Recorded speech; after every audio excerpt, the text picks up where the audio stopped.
Welcome, everyone, to the 13th episode of the Rise 41 podcast. I'm your host, Gonzalo Gonzo Herrero, and today I have the privilege of welcoming Jim Laird. He is a strength and conditioning coach, as well as the founder and mentor of the Vitality Brotherhood, a group that supports men and helps them embrace a robust life after 40 and offers the responsibility and support required for achievement and personal development. Recently, also, he has launched the Vitality Sisterhood, expanding the message and mission to women all over the world. And Jim, thank you for being here and welcome to the show. Tell us a little bit about yourself, please. It's wonderful to be here. Thank you. I've been in the strength and conditioning field for about 30 years.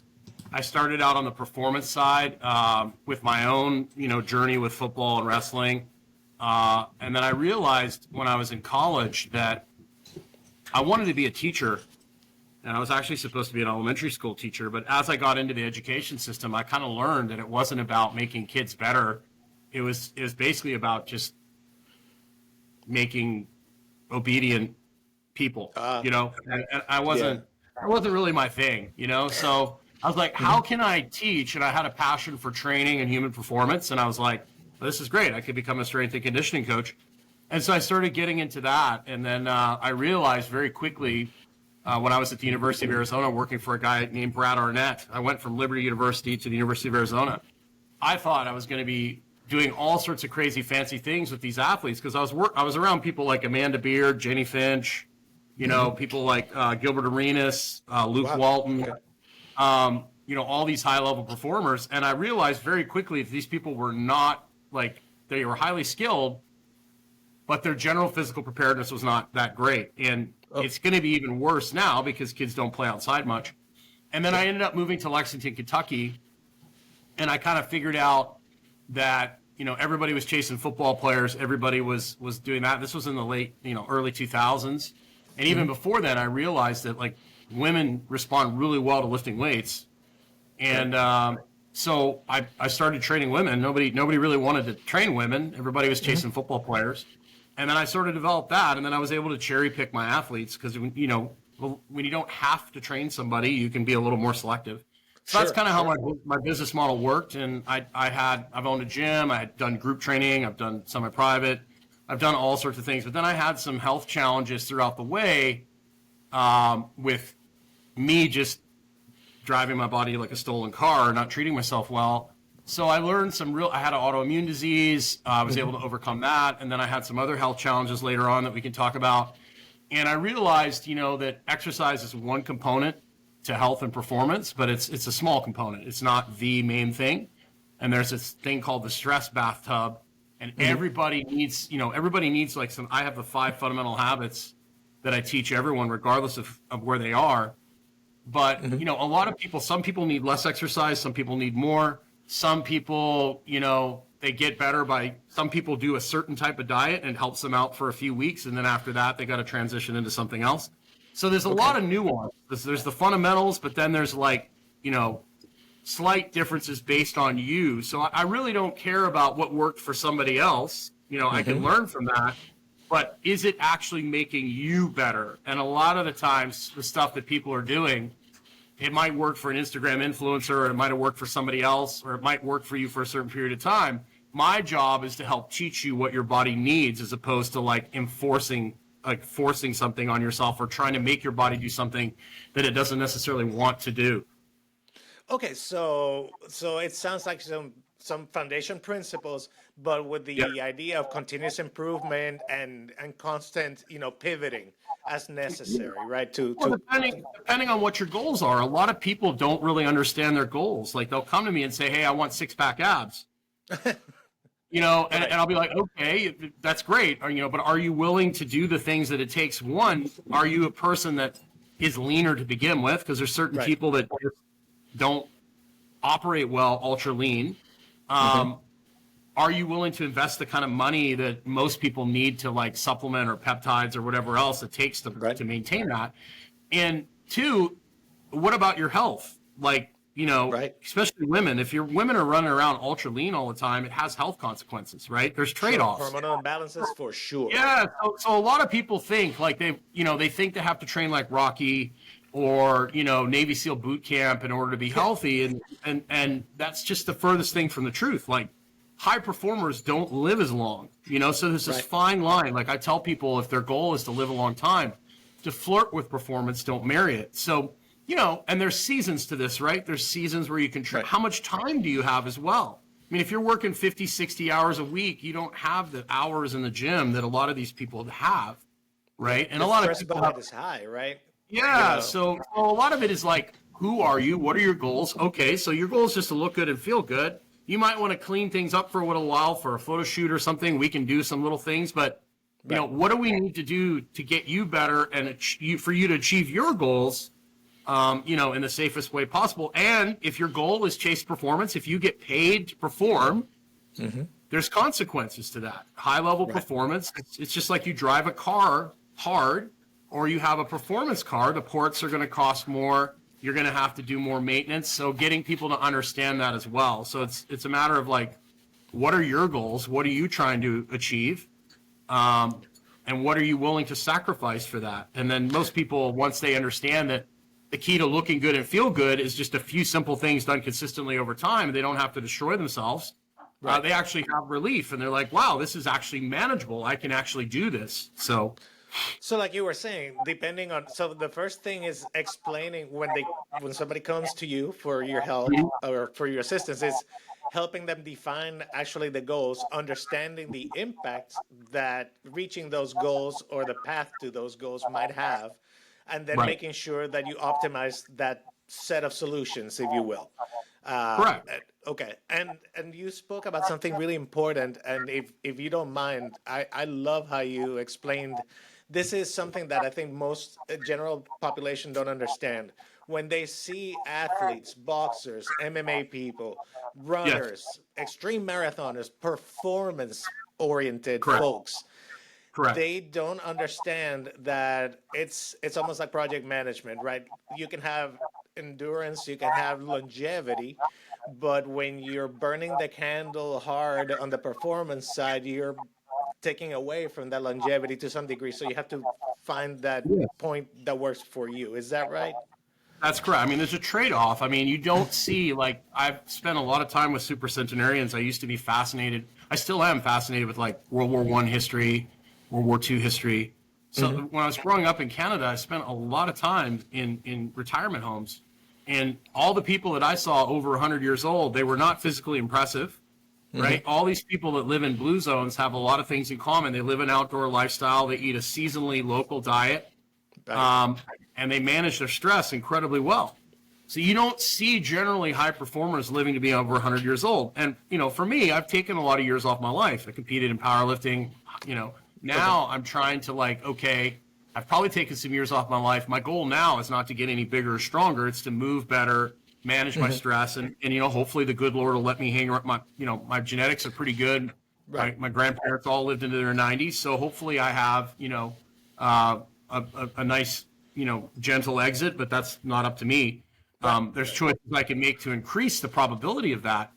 But, high performers generally, so there's that fine line between do you want to be slobbering on yourself in a wheelchair with a diaper on and maybe live a really long time, or do you want to be able to pick things up and move things around? And in order to be functional and have I watch there's several of my neighbors here that are in their 90s and 80s. And the one 90-year-old here, I live in Nicaragua, he runs an oxen team, and he's almost 90 years old, and he just does low-level activity all the time, right? So constant movement, but low impact.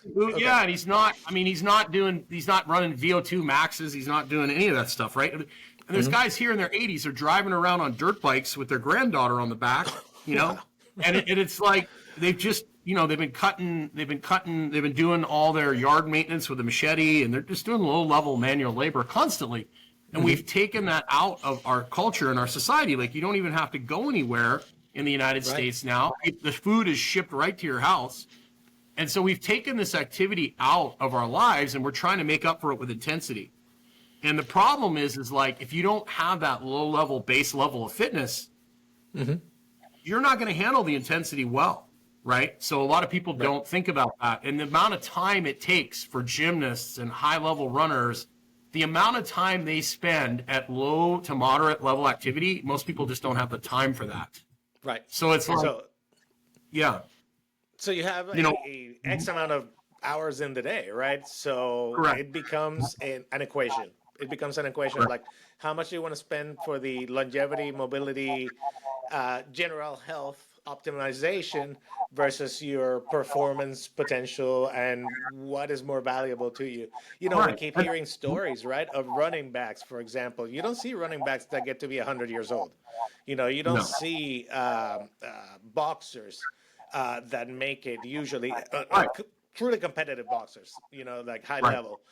Or Right. MMA people, you know, you hear the stories. Ronnie Coleman, for example, now has paid a price for being the top Correct. performer that he was.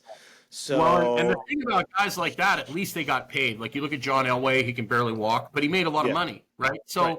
you know, there's a lot of people out there that are beating the crap out of themselves, and they're doing it for a T-shirt, you know, Yeah, and that, yeah, and that's what you want, great. But most people just need to fix their circadian rhythm. They need to right. walk outside, be active every day, and they need to do some form of resistance training a couple times a week, and eat real food. And Yeah, that's, you know, that's basically the formula. So it's helping people build the habits, and a lot of it is managing modern life. You know, I wear the Oura Ring. I like it because you can wear it in airplane mode. I moved to Nicaragua so I could live a more outdoor life. And I've noticed, you know, now that I really miss training people in person, I've gained a net positive by moving south and by getting more sun and by being outside more. But also the community aspect of it has been negative because I have online communities, which are great, but I don't have as much in-person interaction. I don't speak the language here. You know, Gotcha. I don't get to train people in person here. Where before I left the United States, I was training my business partner in person, or my former business partner, Dr. Stillman, in person. I was training some people in person in Florida. So I had personal interaction. I don't get that as much here. So there's a trade-off. You know, I traded like warmer climate, less stress. And it's interesting. I've been looking at my like stress data, and you know, these interviews that I do with you, I have to be engaging. I have to be, you know, that's why people like teachers and hairdressers are so tired, because you're mouth breathing the whole time. there You're is energy. There is energy to be you expended. yourself, yeah, Absolutely. it's just it's a psychological stress. And so I noticed when my data from like, you know, looking at 5 years ago, and of course I was younger, but you know, I was training, you know, 6 to 8 people, like 4 to 6 sessions a day in a group setting. But it was different. I was like moving around, I was picking equipment up, I was putting it away. Right. Now I'm doing 4 to 6 calls, or I'm doing a group call or an individual call, I'm doing a podcast. So I'm having to be highly engaged. My body perceives that as a much higher level of stress than when I was doing like manual labor, because I think the low level manual labor is almost therapeutic for the human body. You know, we're designed to move constantly. And so, me being here, having an online virtual business is great because I can live anywhere in the world.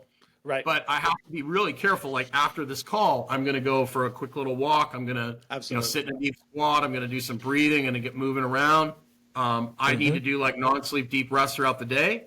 And that's what most people don't realize. Most people in our modern world, it's like getting in your car, starting it up, and revving the hell out of it all day and never driving anywhere.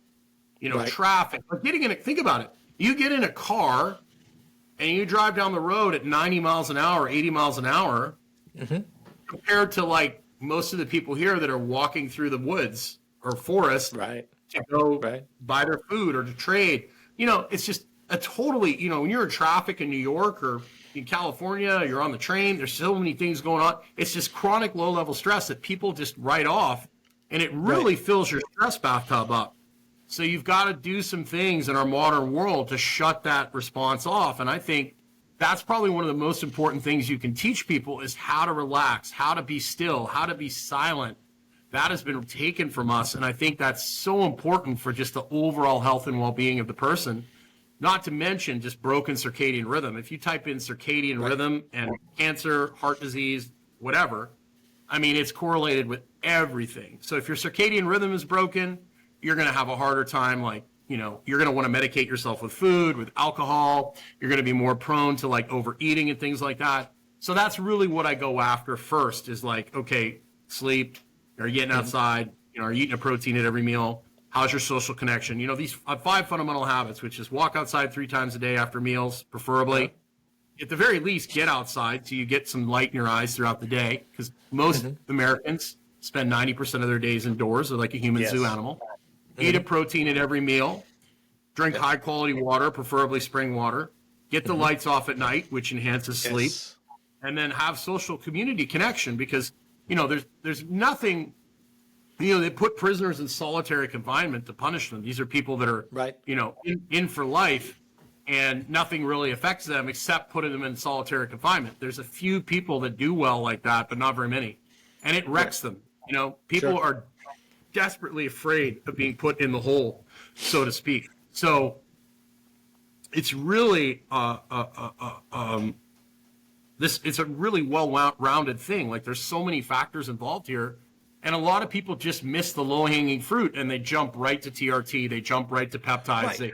Right. So you're talking about moving the big rocks that are simple, that we can do every day, that actually have the most impact on our health in a positive way. Correct. Yeah, and that way, if you do decide to do TRT, if you do decide to do peptides, you have the foundation.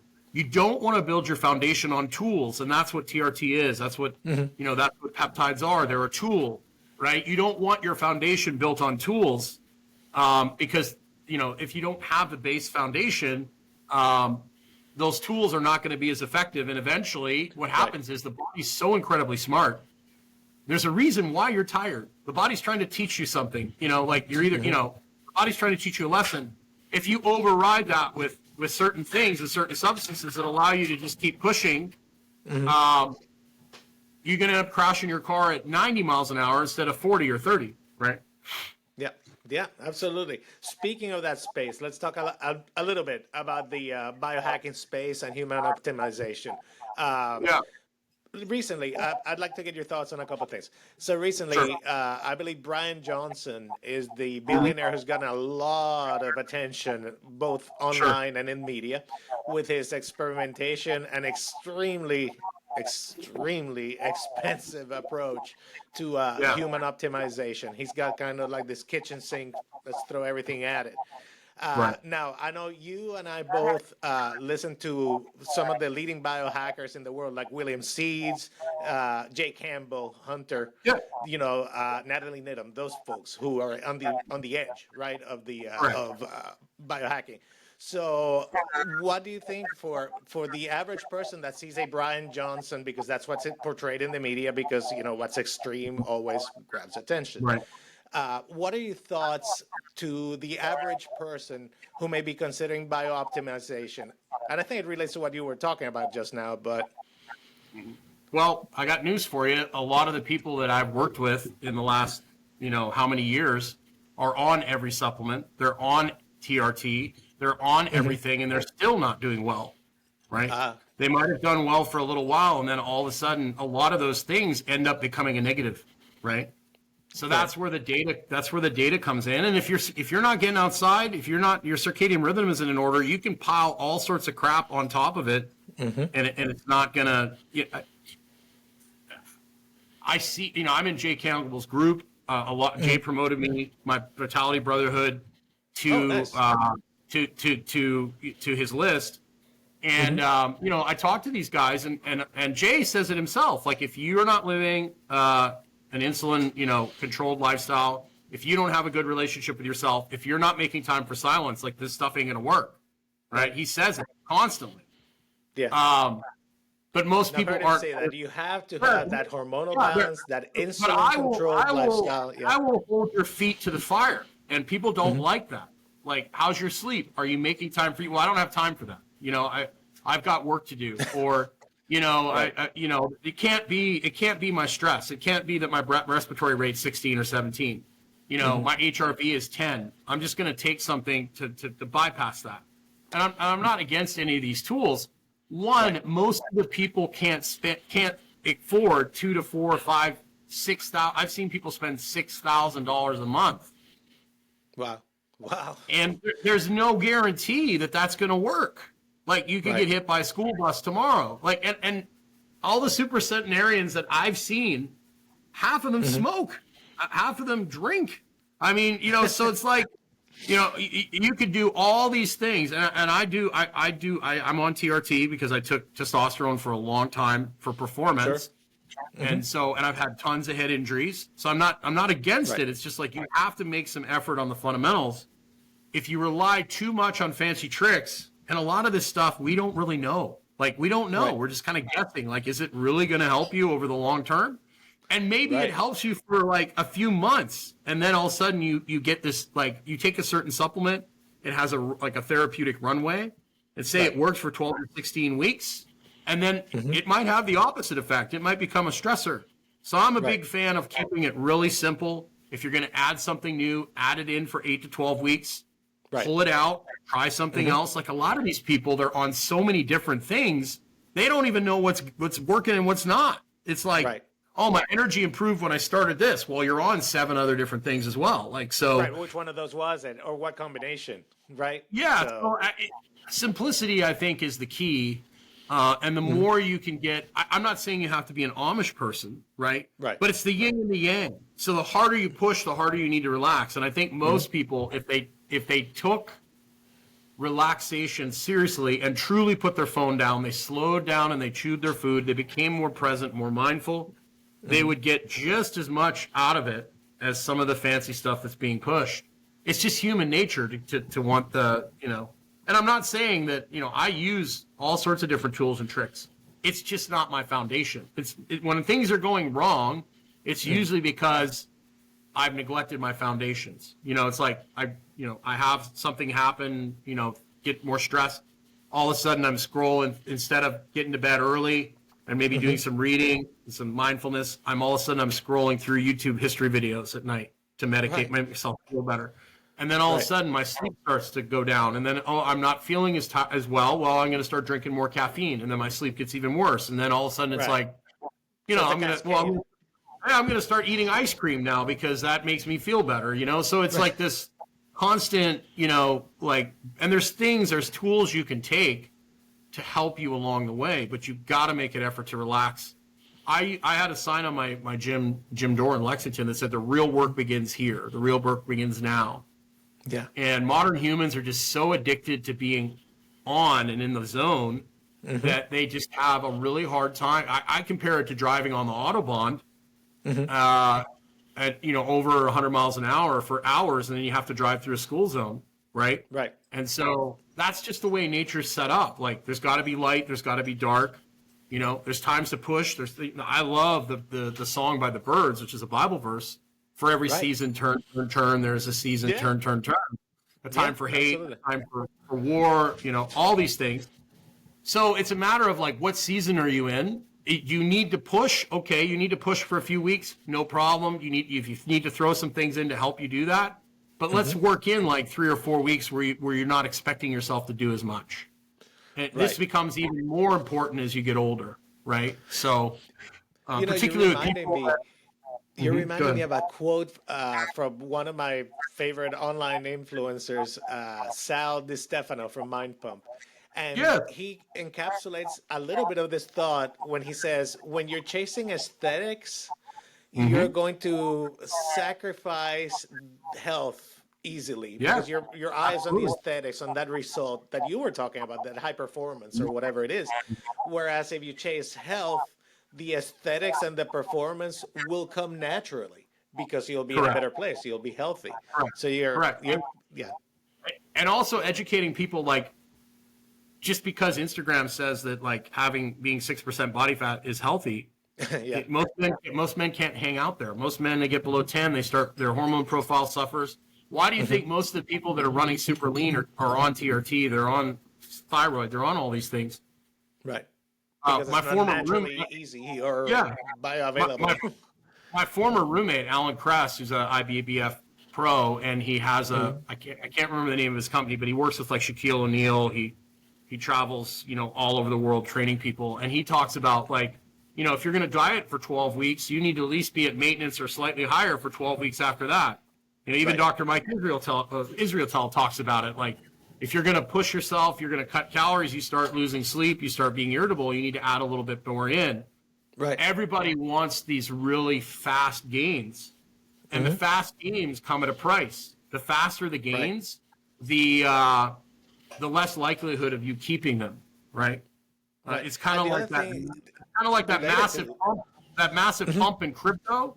It's probably going to retrace, you know. So you need to take some profits and sit on the sideline, right? Yeah, take some out, sit. Absolutely. Yeah, I got my Ethereum and my Bitcoin for sure. One other thing that related to what you just said is, again, the influence of social media on the average person who's not fully knowledgeable in this field. They see, you know, they go to the latest Marvel superhero movie, and these guys do these amazing transformations for that. But I don't think people realize, again, going back to that theme, that's not sustainable. You know, like, these folks are doing extreme things that ultimately are probably unhealthy if they maintain them, just to get that one day of that Wolverine ripped shot, you know? Sure. There's very few people that walk around like that. I carry a lot of muscle mass. It's very easy for me. I'm a hyper responder. You got guys like Shannon Sharp or The Rock. Even The Rock, The Rock is a big guy, but he really didn't get ultra ripped and lean until recently, which, you know, I mean, I think we can all agree that there's some help there, which he gets paid. Performance enhancement drugs are what they are. Yeah. He gets paid for what he looks like. My problem is the denial that he's using them, you know? Right. But it's people don't understand, like in these films too, like the camera trickery, the makeup, the lighting, these Instagram influencers. There's a guy named Goob, I think his name is, on Instagram, where he goes through and like all these coaches that are selling these weight loss programs and stuff, they're all sucking their waists in and they're making their booty grow, and Kim Kardashian has her pictures photoshopped and all these different things. So there's a lot of that. And so I think is an unrealistic expectation for what people should look like. If you want to see what the human being is supposed to look like, for the most part, go back to like the Google pictures of Woodstock, Google pictures of beach pictures, 1950s, 1960s. And what did all these people have in common? There wasn't hyper palatable food that you couldn't stop eating back then. They didn't eat perfectly. They have generally lived a more outdoor life. They did manual labor. They mowed their own grass. They spent time outside. It's as we've moved to a more indoor life, and then basically the food industry has figured out the right combination of foods to make people, you know, they just can't stop eating it. Combine that with broken circadian rhythm. You know, it's just and you combine that with the scrolling on the phone and the dopamine addiction. So now I need more dopamine from my food. Yeah. I'm going to hammer energy drinks. So it becomes this constant medicating. And so if we get people outside, we get their sleeping better. We get them lifting in a rational way. Because you understand, like, you got a woman who's like not eating enough food.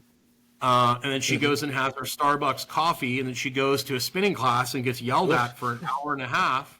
Right. What do you think she's going to be after that? She's going to be a human vacuum cleaner, and she's going to eat cheesecake. Like, I just did an hour and a half spinning class. I burned 1 million calories. So I'm going to go out with my friends, and I'm going to have a piece of cheesecake and a bottle of wine. And it just turns into... that cortisol level just spiked through the roof. And it just... Women don't do well with calorie restriction and really intense training. You know, it just throws everything for a loop. So we've created this... very good point about the what people look like in the past. Like, I thought you were going to say, like, for example, if you look at classic Greek and Roman sculptures, look at those guys. They were lean. They weren't huge, though, but they were very lean, very fit. The women were curvy, but fit. You know, not overweight and not skinny waif-like. There was like a natural balance that they those sculptures, you know, captured. And I think that's closer to the natural human state. If, you know, again, whole foods, less dopamine.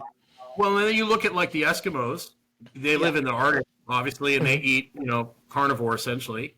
They have some berries mixed in and stuff, but they generally carry more body fat to keep them from freezing to death. Right. It's an adaptation. So, absolutely. And you look at the Africans. They're very skinny, because they can't hold heat because they have a lot of heat in their environment, right? Right. And they also need to run. They need to run from things. So they're wired for that. So in the past, we've created this artificial environment that does not line up with our biology. Now, does that mean we all need to live like the Amish? No, but it means you need to get outside a couple times a day. It means you need to get some sun. It means you need to make time for silence.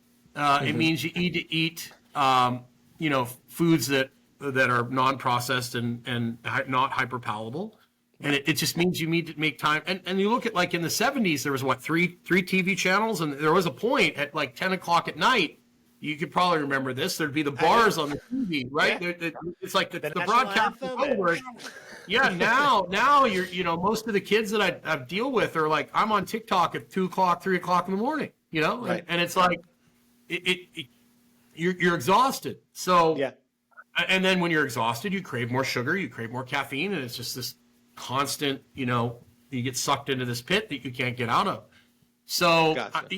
You have to use the technology and not let it use you. And so one of the ways I offset doing these podcasts, I do it outside. I'm on my patio right now. Nice. I'm outdoors. You might probably hear a little wind background, but hey, I grew up in the Caribbean, so I know exactly how nice it is. Especially in winter. Yeah, so it's our summer. It's really weird because it's our summer season here. We just came out of the rainy season. And it's snowing in Florida. In Destin, it snowed. Yes. We had rain here, and the locals, like my cleaning lady, is like, this is crazy. Like, we never have rain here. It was actually 70 degrees last night here, which is, there's people walking around in hoodies and like parkas, especially when they're riding. So the weather is this big polar vortex is really throwing a wrench in things. Yeah. So, I really try to educate people that little things done over time, little hinges swing big doors. Yeah. And it's really the small choices that you make every single day combined with smart training and making sure you're pushing. I get tons of women that are like, I want to lose fat, so I'm going to run a marathon. And it has the opposite effect on their body. Right. Right. So it's like, what are you trying to accomplish? Okay.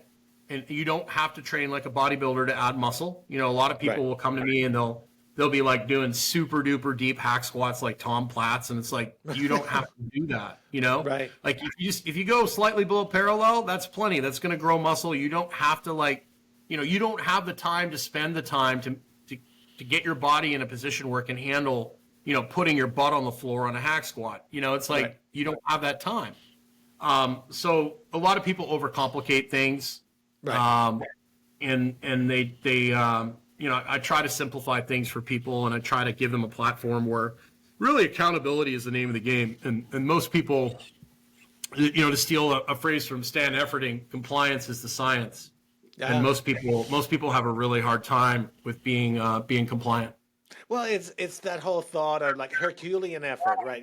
Do Herculean heroic things in order to achieve things. But the reality is the secret sauce is that it's consistency. It's consistency at a lower, maintainable, sustainable effort level over time. You said that earlier in the episode. With a little intensity sparkled in from time to time, sprinkled in to kind of enough stimulus, push adaptation along the way. Yeah. That's something that's been totally lost, and our lives pull us away from that, because if you go back to the 50s to 60s, like, most people were in a rural environment. Many of them were gardening. They mowed their own grass. They built their own buildings. A lot of them made their own food, and we've pulled ourselves away from that. And most people just sit all day, and then they try and make up for that with intensity, and it just doesn't end well. Using exercise to try and solve a lifestyle problem is like putting a Band-Aid on a wound that needs to be stitched. Gotcha. You'll still bleed out. Yeah. So, Jim, tell us about people who want to reach you, to connect with you. Tell us about the Vitality Brotherhood and Sisterhood. And by the way, I will have all this information on the show notes. So, folks, when you watch this, please hit those links and visit. I think it'll be very worth your time. But go ahead, Jim. You. Yeah, so I have a men's group, a men's over 40 group. I've got a bunch of biohackers in there. I've got some normal guys in there. A lot of it is about, like, a lot of the guys in there have lifted for a long period of time. So it's about, hey, how can we change what you're doing to help you move a little bit better? A lot of them have been hard chargers their whole, and I'll say this, most of the people who have been attracted to me over the years are people that are type A. You take them out into a forest, you give them an axe, and you say, cut down 2 trees. You come back 6 hours later, the whole forest is leveled. I'm like, I told you to cut down 2. And there's a certain percentage of the population that just, like, they can't, like, I would say to them, okay, if in order to get your goal, you've got to do a Tough Mudder. And they're like, sign me up, great, or you got to go to spinning class at 5 a.m.